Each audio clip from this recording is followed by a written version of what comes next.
আসসালামু আলাইকুম প্রিয় শিক্ষার্থীরা, আজকে আমরা বৃত্ত সম্পর্কে জানব। ক্লাস 7 এবং 8-এ আমাদের কাজে দিবে এটা, ক্লাস 10-এও কাজে দিবে এসএসসি পরীক্ষার্থীদের জন্য। তো প্রথমে আমরা একটা বৃত্ত অঙ্কন করলাম, তার পরবর্তীতে বৃত্তের আমরা কেন্দ্রটা দেখব, কোনটা কেন্দ্র, এটা বৃত্তের কেন্দ্র। তার পরবর্তীতে আমরা বৃত্তের মাঝখানে যেটা যায় এটাকে আমরা বলি ব্যাস, ব্যাসটা দেখব, ব্যাসটাকে আমরা ডি দ্বারা প্রকাশ করি।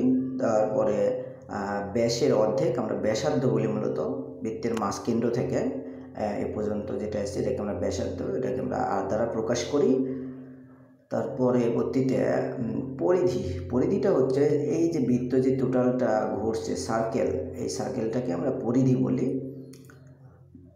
এটাকে আমরা কি বলি, পরিধি বলি। আর এখানে 90 ডিগ্রি অ্যাঙ্গেলের একটা কোণ, এখানে এই যে মাঝখানে বরাবর যেটার নাম আমরা দিলাম, একটা এ, একটা বি, এটা সি, এটা জিরো ধরলাম। এই বিসিটা হচ্ছে বৃত্তের চাপ, বিসিটাকে আমরা বলতেছি বৃত্তের চাপ, বা এটাকে আমরা এস দ্বারা প্রকাশ করি। ওকে, চলেন যাই কয়েকটা এর আলোকে সূত্র শিখি আমরা। তা প্রথম সূত্র হচ্ছে বৃত্তের পরিধি, ক্ষেত্রফল, বৃত্তের ক্ষেত্রফল সমান পাই আর স্কোয়ার। 2 নম্বরে হতেছে বৃত্তের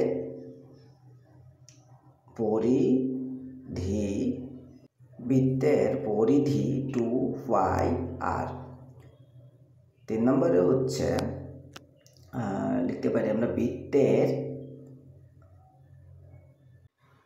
চাপ is equal to r theta.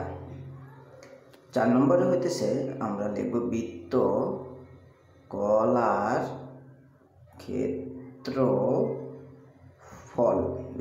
ক্ষেত্রফল সমান আমরা লিখতে পারি থিটা ভাগ 360 ডিগ্রি পাই আর স্কোয়ার।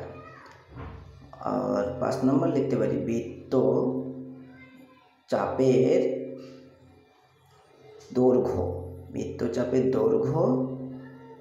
সমান থিটা ভাগ 360 ডিগ্রি 2 পাই আর, জাস্ট এটা ডিগ্রি হবে। ওকে, এটুকু শিখলে আমরা ক্লাস